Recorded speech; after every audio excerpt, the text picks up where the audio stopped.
There are towns in eastern Kentucky where the fog rolls in off the mountains so thick in the early morning hours that you cannot see the end of your own driveway. Towns where everyone knows your name, your mother's name, and what you had for supper on Sunday. Towns where secrets, when they are kept in the marrow of the hills themselves, pressed down under limestone and creek stone and decades of quiet. Harlan County, Kentucky, November 2004. A woman named Sandra Lynn Combs, 31 years old, a mother of two, a church choir member who hummed to herself while she washed dishes and kept a small herb garden along the back porch, did not come home from work on the evening of November 9, 2004. Her children, a daughter, age 7, and a son, age 4, were left with a neighbor who said she expected Sandra back by 6:30. By 8 o'clock, the neighbor was calling. By 10 o'clock, no one answered.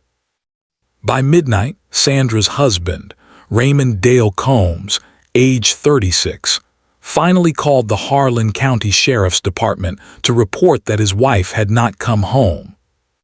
She was last seen leaving the Tri-County Medical Supply warehouse on the outskirts of Harlan, where she worked as an inventory coordinator, at approximately 5:47 in the evening. Her car, a 1998 burgundy Chevrolet Cavalier with a cracked left tail light and a Dream Big bumper sticker peeling at one corner, was found 3 days later, parked just off Route 119, on a gravel pull-off beneath a ridge locals called Copperhead Draw. The engine was cold. The keys were inside. Sandra Lynn Combs was not. What happened between the moment she turned off that warehouse parking lot and the moment her car was found silent and empty beneath those dark Kentucky hills? That question would not be answered for nearly 18 years. To understand what happened to Sandra Lynn Combs, you first have to understand the place where she lived and where she disappeared. Harlan County sits in the southeastern corner of Kentucky, tucked inside the Cumberland Mountains like something hidden on purpose. Its valleys are deep and narrow, carved by rivers that have been running the same paths for 10,000 years. The county seat, the city of Harlan, is a small place, fewer than 2,000 people by 2004, but its surrounding communities stretch out along the creek hollows and ridge roads, each one a world unto itself. Lynch, Cowwood, Lowell, Evarts. Places where the old coal economy had gutted the working population across 2 generations, where the remaining families held on with the particular stubbornness of mountain people, and where neighbors still left vegetables on each other's porches and showed up without being called when something went wrong. Sandra Lynn Combs, born Sandra Lynn Napier in 1973 in nearby Bell County, had married Raymond Dale Combs in 1996 when she was 22 and he was 29. Raymond was a mine equipment technician who had worked for several different contractors over the years, a trade that paid reasonably well but kept him moving between job sites, sometimes gone for weeks at a time. They had settled in a white frame house on Callaway Creek Road, a 2-lane stretch of road that followed the creek of the same name about 7 miles outside of Harlan proper. The house had a wide front porch where Sandra kept hanging baskets of petunias in the summers. Their daughter, Kaylee, was born in 1997. Their son, Daniel, in 2000. By the fall of 2004, those who knew the family well spoke of Sandra in the particular way that people speak of someone who carries more than her share without complaint. She was described as warm, perceptive, deeply devoted to her children, and this detail would emerge later in careful, guarded whispers, increasingly quiet in ways that had not always been her nature. Her friend Tammy Brock, who had known Sandra since high school, would later say in a recorded interview that Sandra had seemed distracted in the weeks before her disappearance. Not afraid, exactly. Preoccupied. Like someone working through a problem in her head that she had not yet decided whether to speak out loud. November 9, 2004 was a Tuesday. The morning had come in gray and damp, the way November mornings do in those mountains, the light arriving reluctantly over the ridge lines, the air carrying the smell of wood smoke and wet leaves. Sandra had made scrambled eggs and toast for Kaylee and Daniel. She had signed a permission slip for Kaylee's school field trip to the Harlan County Public Library. She had filled a thermos with coffee, the same green thermos she brought to work every day, which would later be found in the center console of her car. She had kissed both children, told Kaylee to listen to her teacher, and told Daniel to be good for the neighbor, Mrs. Adkins, who came at 7:30 to watch him while Kaylee rode the school bus. Sandra had left the house at approximately 7:45 in the morning. Her neighbor, Clyde Hoskins, who lived 3 houses up Callaway Creek Road and who walked his Beagle along the road every morning at that hour, remembered seeing her Cavalier back out of the gravel driveway. He had raised a hand. She had waved back. He would recall later that she had looked fine, just ordinary, just going to work like any other morning. The Tri-County Medical Supply Warehouse where Sandra worked was roughly 14 miles from her home, a drive that took approximately 25 minutes along Route 421, and then a stretch of county road that ran past a Dollar General and a car wash before reaching the industrial park where the warehouse sat. Sandra was punctual. Her attendance records would confirm she had not missed a single day in the 14 months she had been employed there. She arrived that morning at 8:12, clocked in, and spent her shift pulling and logging inventory orders, a job that required her to move through the warehouse's long aisles with a clipboard and a handheld scanner. Her supervisor, a man named Jeff Terrell, would later describe November 9th as entirely unremarkable. Sandra had eaten her lunch at her desk, a habit rather than a rule, and had spoken with 2 coworkers about a church fundraiser planned for the following weekend. She had seemed, by every account gathered in the days after, completely normal. She clocked out at 5:43 in the afternoon. A security camera positioned above the warehouse's rear exit, the exit employees used, captured Sandra walking through the door at 5:47, thermos in hand, her coat collar turned up against the cold. She crossed the parking lot. She reached her car. She opened the driver's side door. She got in. The camera's angle did not capture what happened next.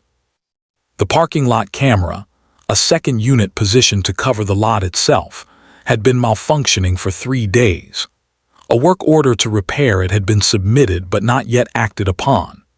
This detail, so ordinary in isolation, so maddening in retrospect, meant that no one could say with certainty whether Sandra had driven away alone, whether she had spoken to anyone in the parking lot, or whether any other vehicle had been present at the moment she left.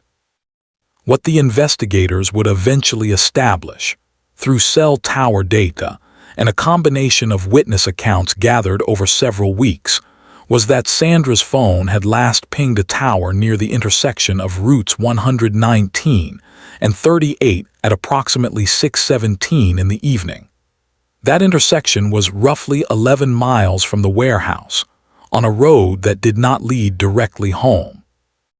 It was a road that wound back up into the hills above Harlan, a road that most residents took only if they were heading somewhere specific, somewhere deliberate. The gravel pull-off beneath Copperhead Draw, where her car was found on November 12th, was less than 2 miles from that cell tower ping. 3 days passed between Sandra's disappearance and the discovery of her car. Those 3 days would later be identified as the period during which the investigation made its most consequential early mistakes, not through malice, but through the ordinary assumptions that shape any missing person report when a wife and mother vanishes, and a husband is the one who called it in.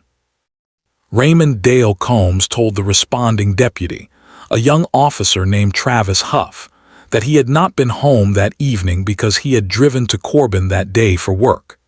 He had stayed in Corbin, he said, and tried to call Sandra several times but assumed her phone had died. When she still had not reached him by the next morning, he had driven back and then called in the report. He provided an alibi. He expressed concern. He answered questions quietly and cooperatively. Deputy Huff noted in his initial report that the husband had seemed calm but stressed. That observation would be reread many times in the years that followed. The search began on November 10th. By the morning of November 10th, 2004, the Harlan County Sheriff's Department had mobilized what resources it had, which were not many. Harlan County was not a large department, and a missing person report for an adult woman who had been gone less than 24 hours occupied a certain tier of urgency that had not yet been elevated to its highest level. But Deputy Huff had flagged something in his report that caused his supervisor, Sergeant Paula McIntosh, to take the case seriously from its earliest hours. The flag was this: Sandra's phone going to voicemail repeatedly, combined with the fact that she had made no contact with her children, combined with the fact that she was, by every account, the kind of mother who called home if she was running late, constituted an unusual pattern. Sandra had not called, had not texted, had not, according to the records pulled that first morning, made or received a single communication after the cell tower ping at 6:17 the previous evening. Sergeant McIntosh put in a call to the Kentucky State Police that first morning and requested assistance. The state police dispatched a detective, a 38-year-old investigator named Carol Blevins, who arrived in Harlan County by midday on November 10th. Detective Blevins had been working missing persons and what the department categorized as crimes against persons for 11 years. He was the kind of investigator who wrote in small, precise handwriting and asked the same question more than once from different directions, watching not just the answer but the shape of the moment before the answer arrived. His case notes from the Combs investigation, which would eventually become part of a public record, describe his first impression of Raymond Dale Combs with a brevity that is itself a kind of statement. The notes read, cooperative, composed, no visible distress. Those who knew Raymond from the community offered various characterizations in those first days. Some described him as a quiet man who kept to himself, not unfriendly, but not warm in the way Sandra was warm. His coworkers at the equipment company said he was good at his job and kept his personal life personal. His neighbors on Callaway Creek Road said he was rarely around. His mother-in-law, Dottie Napier, who drove to Harlan from Bell County the morning after Sandra was reported missing, said almost nothing when asked about her son-in-law in those first days, and what she did say was chosen with the careful economy of a woman who knows that certain words, once spoken, cannot be taken back. The formal search for Sandra Combs expanded on November 11th. A grid search of the area around the Tri-County Medical Supply warehouse produced nothing. Volunteers, and there were many, because this was the kind of community where people showed up, walked the creek banks and the ridge trails above Callaway Creek Road. The Harlan County Search and Rescue Team, working with state police, concentrated on the road corridors between the warehouse and the Combs home, checking pull-offs and hollows and any location where a vehicle might have stopped. It was a volunteer, a retired school principal named Howard Combs, no relation to the family, who spotted the Cavalier on November 12th, partially obscured by a stand of bare-limbed sycamores at the Copperhead Draw pull-off. He had been walking that stretch of Route 119 as part of an organized search line. He had seen the back end of the car, noted the cracked tail light, and called in the location at 11:42 in the morning. The crime scene technicians who processed the vehicle found the following: Sandra's green thermos in the center console, still containing approximately a half cup of cold coffee, her work badge, her wallet containing $43 in cash, her driver's license, and 2 school photographs of Kaylee and Daniel. Her phone was not in the vehicle. Her coat was not in the vehicle. The driver's seat was in the position consistent with a person of her height, 5 feet 4 inches. There were no signs of a struggle inside the car. No blood, no broken glass, no evidence of a forced entry. The doors had been unlocked. The keys had been left in the ignition, turned to the off position. That detail troubled Detective Blevins immediately. He noted it in his case file and circled it twice. A woman who leaves her workplace, drives 11 miles along a specific route that does not lead home, stops at a remote pull-off, and leaves her car with the keys inside and the doors unlocked. This is not the picture of a woman who stopped voluntarily for a benign reason. This is not the picture of an accident or a sudden medical event. The car had been placed there, or the circumstances that preceded its being there had been arranged. The forensic team processed Raymond Dale Combs' truck as well, with his permission. He offered it voluntarily, stood to the side while the technicians worked, and showed no visible reaction during the processing. The truck, a 2001 Ford F-150 in dark green, had approximately 212 miles on the odometer that could not be immediately accounted for from his stated route to and from Corbin. Raymond explained this as a combination of local driving around the Corbin worksite and a detour he said he had taken on the way back, looking for a hardware store. The hardware store was located. It was 41 miles off the most direct route between Corbin and Harlan. Those who heard this detail later, and many did eventually, would pause at this point. 41 miles, in November, on back roads, on a night when his wife had not come home. Deputies whispered quietly to one another in the first week that the numbers didn't add up.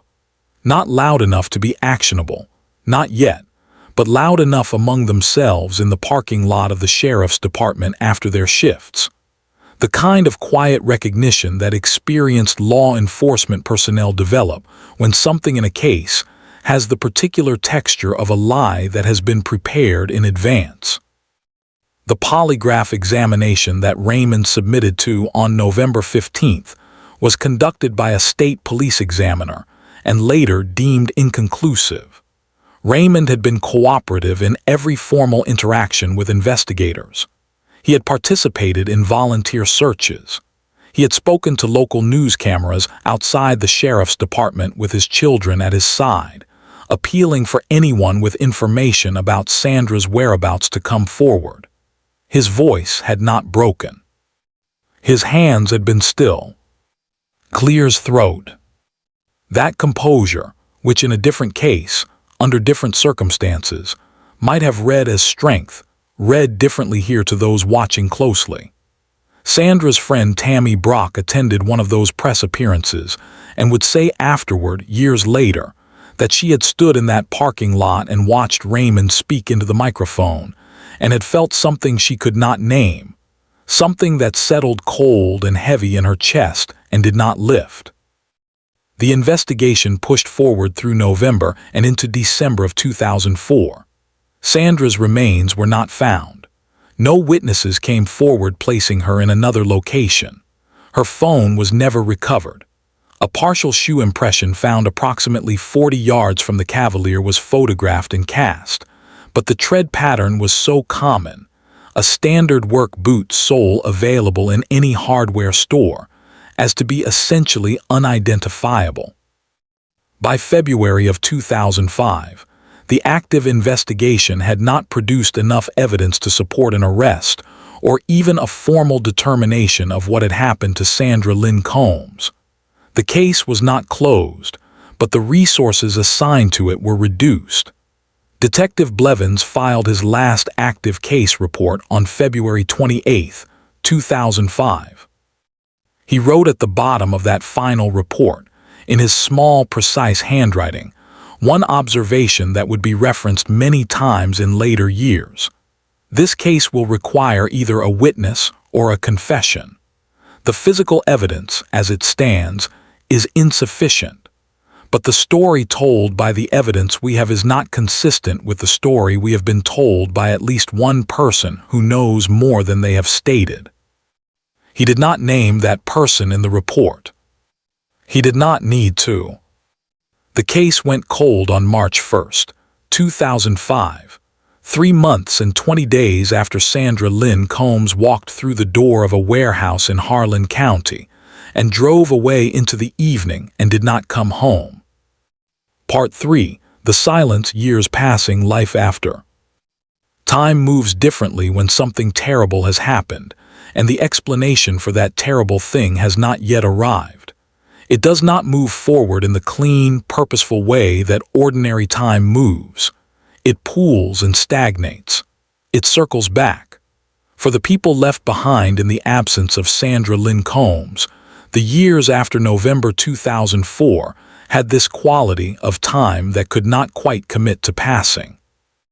Raymond Dale Combs remained in the house on Callaway Creek Road for approximately 16 months after Sandra's disappearance. Neighbors observed that the petunias did not return to the hanging baskets in the spring of 2005. The herb garden along the back porch went to weeds. Small things, visible from the road, that spoke to the particular weight of a household running on diminished resources of attention and will. Kaylee was 8 years old in the winter of 2005, old enough to understand that her mother was gone, and not yet old enough to understand what that meant in any final sense. Children's therapists who have worked with young survivors of family tragedy describe this age as a particularly difficult one precisely because of this gap. The child is past the age of magical thinking, but not yet capable of the kind of grief processing that requires a more fully developed emotional architecture. Kaylee, by accounts from people who knew the family, went very quiet. Her teacher at the Harlan Elementary School, a woman who had also known Sandra from church, noted in a parent conference with Raymond in early 2005 that Kaylee had begun drawing pictures at recess, that the teacher found unusual, repeated images of cars parked near trees, of roads going up into hills, of figures that seemed to be sleeping on the ground. The teacher had flagged this to the school counselor. The school counselor had spoken with Raymond. Raymond had said Kaylee was doing fine. For those who have ever doubted someone they love, who have carried that doubt like a stone in a coat pocket, always there, always waited, the experience of Dottie Napier in those years requires no further explanation. Sandra's mother visited Callaway Creek Road regularly in the months after her daughter's disappearance, primarily to see Kaylee and Daniel, and each visit had a quality that those who observed it described as a negotiation. A careful, constrained interaction between a grandmother who said what she could say, and a son-in-law who received those visits with the same controlled politeness. He brought to all his interactions with investigators, neighbors, and cameras. Dottie would say later, in the recorded testimony that would eventually become part of the legal record, that she had known something from very early on, not in the way of a fact or a proof, but in the way that a mother knows her own child, and therefore can recognize the outline of the truth in the shape of what is absent. In August of 2006, Raymond Dale Combs moved to Whitley County, approximately 40 miles from Harlan, with the children. He had taken a job with a different equipment company that required him to be closer to Williamsburg. He notified the Harlan County Sheriff's Department of his change of address, as he had been formally requested to do as a person of interest in the ongoing cold case. He provided the new address. The case file was updated, and a chapter of the story moved with Raymond Combs to a new county, while the stone-cold rest of it remained filed in Harlan. The years accumulated. 2007, 2008, 2010. Kaylee, who had been 7 years old on the last morning her mother made her scrambled eggs, was now in middle school, then high school.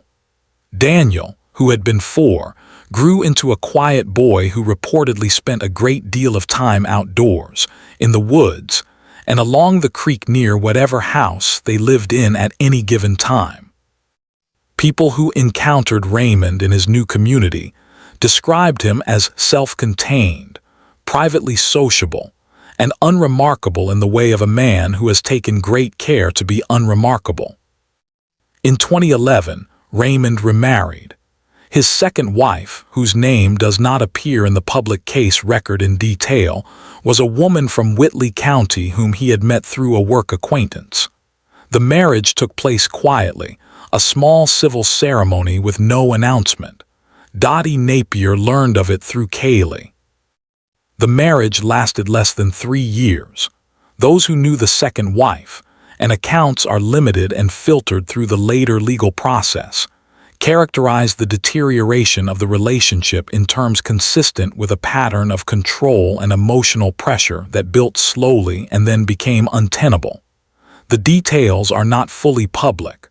What is public is that by 2014, they had separated, and Raymond was living alone again. Daniel Combs, who was 14 years old in 2014, had by that point developed what might be described as an interior life of extraordinary density. He did not speak about his mother often, but he had not forgotten her in the way that very young children sometimes blur the edges of a memory too early made. He had been given, over the years, a small collection of photographs that Dottie Napier had kept and passed to him: Sandra in the garden, Sandra holding an infant Kaylee, Sandra singing at Christmas with her eyes closed and her hands folded. Daniel kept these photographs in a shoebox under his bed. This is known because it came out later, when the things he had carried in private finally came into the light. Kaylee was 17 in 2014, a junior in high school, living in Whitley County with her father. She had begun to ask questions, not publicly, not to investigators but privately to her grandmother on the phone, to her school counselor in careful oblique references that stopped just short of accusation. She was old enough now to hold the full weight of what she knew and what she suspected, and that weight, by all later accounts, was considerable.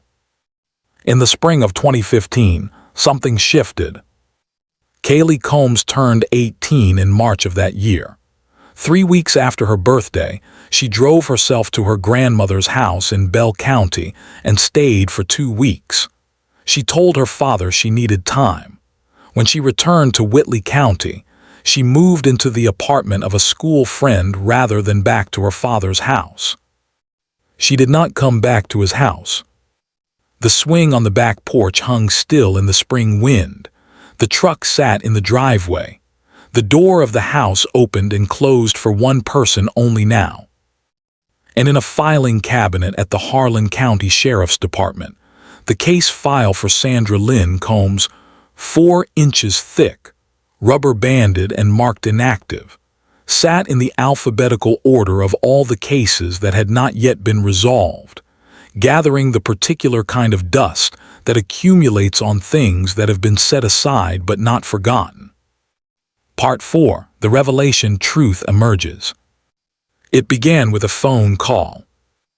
On September 14, 2021, a Monday morning, a detective in the Harlan County Sheriff's Department received a call from a young woman who identified herself and said she needed to speak with someone about a cold case. Her name was Kaylee Combs. She was 24 years old.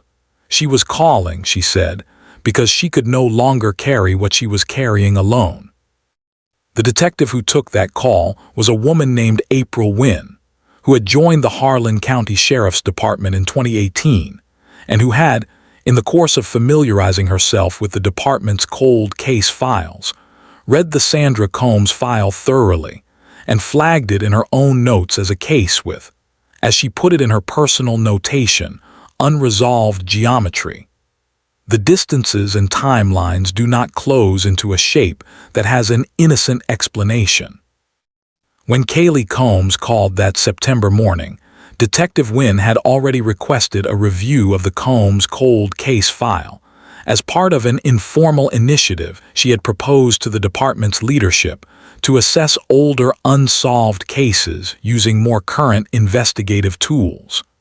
The request had been pending for 3 months. The phone call from Kaylee moved it to the front.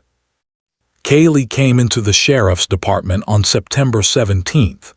She sat across from Detective Wynn and a Kentucky State Police cold case detective named Marcus Ellery, who had been assigned to work alongside Harlan County.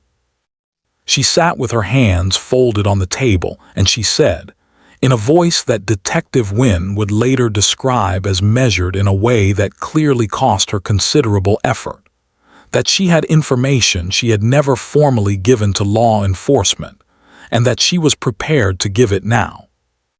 What Kaylee Combs told the investigators that September morning was this. She remembered the night of November 9, 2004. She had been 7 years old. She had been at Mrs. Adkins's house with Daniel, waiting for her mother. She remembered her father arriving at Mrs. Adkins's house that evening, earlier than any official account had recorded. Not the next morning, as Raymond had told investigators. That evening, before the sheriff's department was called. She remembered her father arriving, and she remembered that he had smelled of cold air and something chemical, something she could not then name but had associated in memory with the smell of the creek when it flooded, organic and sharp. She remembered him telling Mrs. Adkins that Sandra had called and been delayed. She remembered him taking her and Daniel home. She remembered that he had made them cereal for supper, something her mother never would have served for supper, and put them to bed early. And she remembered waking in the night to the sound of the washer running. It was the middle of the night, she said, according to the recorded transcript of that interview. I know it was the middle of the night because the house was completely dark except for the light from the hallway, and the washing machine was on. I remember thinking it was strange. I remember going back to sleep and thinking I would ask my mom about it in the morning. In the morning, her mother was not there, and she had never asked anyone about the washing machine. For 17 years. Clears throat. She was 7 years old. She had done what 7-year-old children do in the presence of confusing and frightening things. She had filed it away in a place inside herself where it had remained, growing heavier with each passing year, until the weight of it had finally become greater than the fear of what speaking would cost her. Detective Wynn and Detective Ellery noted that Kaylee's account was consistent with a timeline that contradicted Raymond Combs' stated alibi, the alibi that had him in Corbin until the following morning. If Kaylee's memory was accurate, Raymond had been home that night, had been home before the sheriff's department was called, had been home doing laundry in the middle of the night. The formal reinvestigation of the Sandra Combs case was opened on September 20th, 2021, 17 years after her disappearance. It involved the Harlan County Sheriff's Department, the Kentucky State Police Cold Case Unit, and crucially, a forensic team equipped with tools that had not existed in 2004. Specifically, a forensic luminescence testing process that could, under the right conditions, detect biological material on surfaces that had appeared clean to conventional testing methods. The request to process the interior of the house on Callaway Creek Road, which had changed hands twice since Raymond's departure, was filed on September 23rd. The current owners, aware of the property's history, cooperated fully. The forensic team worked the property for 2 days. In the narrow corridor between the back door and the laundry room, a space of perhaps 6 feet, with worn linoleum flooring that had been painted over but not replaced, the luminescence testing returned results that the forensic laboratory in Frankfurt would later confirm as consistent with biological material of human origin. The paint had been applied over the original flooring. Beneath the paint, within the grain of the linoleum itself, the material had survived. This finding, combined with Kaylee's testimony, provided investigators with the foundation they needed to formally establish Raymond Dale Combs as the primary suspect in the disappearance and presumed death of Sandra Lynn Combs, and to begin building the evidentiary structure for an arrest. The cell tower data from November 9, 2004, was re-examined using analysis techniques developed in the intervening years. The ping at 6:17 from Sandra's phone had originally been attributed to Sandra's own movement.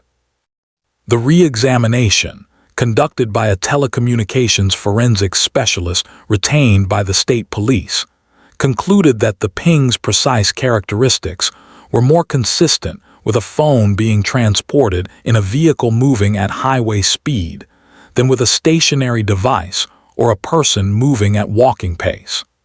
The phone had likely been carried to that tower location by someone in a vehicle.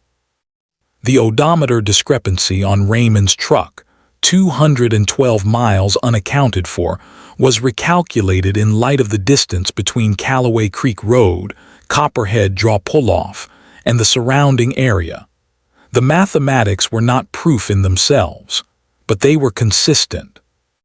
Sandra's remains were located on October 8, 2021, following an extensive search of the terrain above and around Copperhead Draw directed by the forensic team's assessment of the area and additional information developed through the reinvestigation. She was found in a heavily wooded area approximately 300 yards from where her car had been parked in 2004. The forensic examination that followed was careful and thorough. The precise forensic findings were not released in full to the public pending the legal proceedings, but the determination of the medical examiner was filed with the court. Sandra Lynn Combs had not died by accident or natural causes. Raymond Dale Combs was arrested at his home in Whitley County on October 19, 2021, at 7:15 in the morning. The arrest was conducted by Kentucky State Police and Harlan County deputies. By the accounts of those present, Raymond Combs came to the door when it was knocked, looked at the officers assembled on his porch, and said nothing for a long moment. When Detective Ellery read the charges, Raymond's expression did not change in any dramatic or obvious way. He said, according to the arrest report, "I need to call a lawyer." He was handcuffed and walked to the waiting vehicle. A neighbor across the street stood on their porch and watched. The news of the arrest moved through Harlan County and across eastern Kentucky with the particular velocity that certain long-awaited things carry. The Harlan Daily Enterprise ran the story within hours. Local television news crews arrived in Harlan that afternoon. The Combs case, which had never entirely left the awareness of the region's residents, which had lived in conversations and silences, and the particular way certain people would not look certain other people in the eye, suddenly had its next chapter. The public reaction was, as such reactions tend to be, divided along lines that revealed different things about different people. Those who had believed from early on that Raymond's behavior in 2004 had been wrong, Tammy Brock, Dottie Napier, neighbors who had quietly held their convictions for 17 years, responded to the news of the arrest with something that was not quite relief, because relief implies that the weight lifts cleanly, and this kind of weight does not lift cleanly. What they felt was closer to a profound and exhausted recognition, the sensation of having been right about something terrible for a very long time and finally being told, formally and officially, that yes, the thing you knew was a thing that happened. Others, people who had known Raymond socially in Whitley County, coworkers, the acquaintance through whom he had met his second wife, expressed shock. Genuine shock in some cases. He had seemed ordinary. He had seemed fine. He had grilled out with neighbors. He had attended his children's school events. He had for nearly 2 decades presented a surface that gave no clear indication of what lay beneath it. Clear's throat. This is the part of these stories that is most difficult to hold in the mind, most resistant to comfortable resolution. The distance between how a person appears and what a person has done. The absolute ordinariness of the exterior life. The grill in the backyard. The wave across the fence. Raymond Dale Combs was formally indicted in November 2021 on charges of murder in the first degree and abuse of a corpse. His trial was scheduled for Harlan Circuit Court.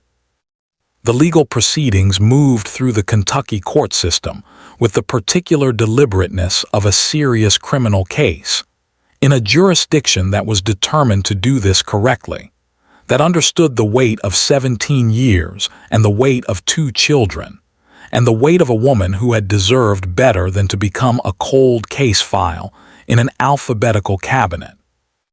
At the preliminary hearing on December 6, 2021, Kaylee Combs sat in the gallery of the Harlan Circuit courtroom. She wore a dark blue jacket. She sat very straight. Beside her sat her brother Daniel, now 21, who had driven from the town where he was living to be there. They did not look at their father when he was brought in. They looked forward at the bench, at the proceeding, at the machinery of justice that had taken a very long time to arrive but had arrived. Their grandmother Dottie Napier sat on Kaylee's other side. She was 71 years old. She held Kaylee's hand throughout the hearing.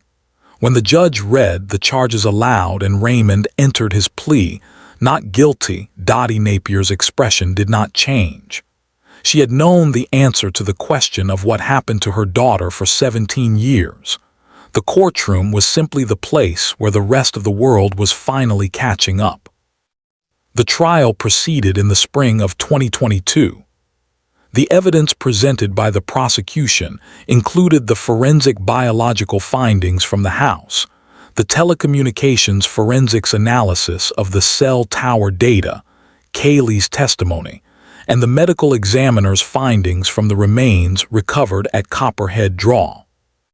The defense challenged the reliability of 17-year-old forensic evidence, the recovered biological material under the painted-over linoleum, and the nature of a child's memory across such a span of time.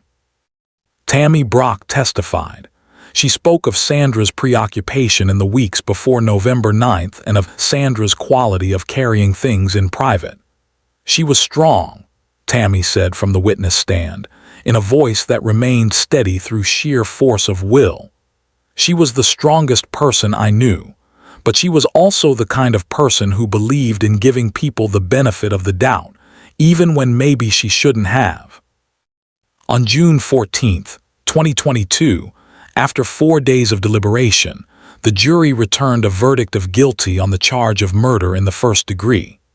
The verdict was read into the record at 2:47 in the afternoon. Kaylee Combs, who was present in the courtroom, looked down at her hands for a long moment and then looked up at the ceiling of the Harlan Circuit courtroom, at the old plaster and the fluorescent light, and she breathed. Raymond Dale Combs was sentenced on August 3, 2022, to life imprisonment without the possibility of parole. He was taken from the courtroom by bailiffs. He did not look at his children as he was led away. He looked straight ahead, through some middle distance that held nothing, at the wall beyond which the rest of his life would be contained. The swing on the back porch of the house on Callaway Creek Road, now belonging to a family who knew none of this history except as a county story, moved in the August breeze. The toy truck that had lain on its side in the yard all those years ago had long since rusted into the ground and been forgotten. The herb garden that Sandra had kept along the back porch had been replaced, by the second owners, with a row of rose bushes that bloomed every June in shades of red and pink, that no one who had planted them had chosen with any particular story in mind. But the mountains above Harlan County remained exactly as they had always been. The fog rolled in off the ridges each morning. The creek ran the path it had been running for 10,000 years.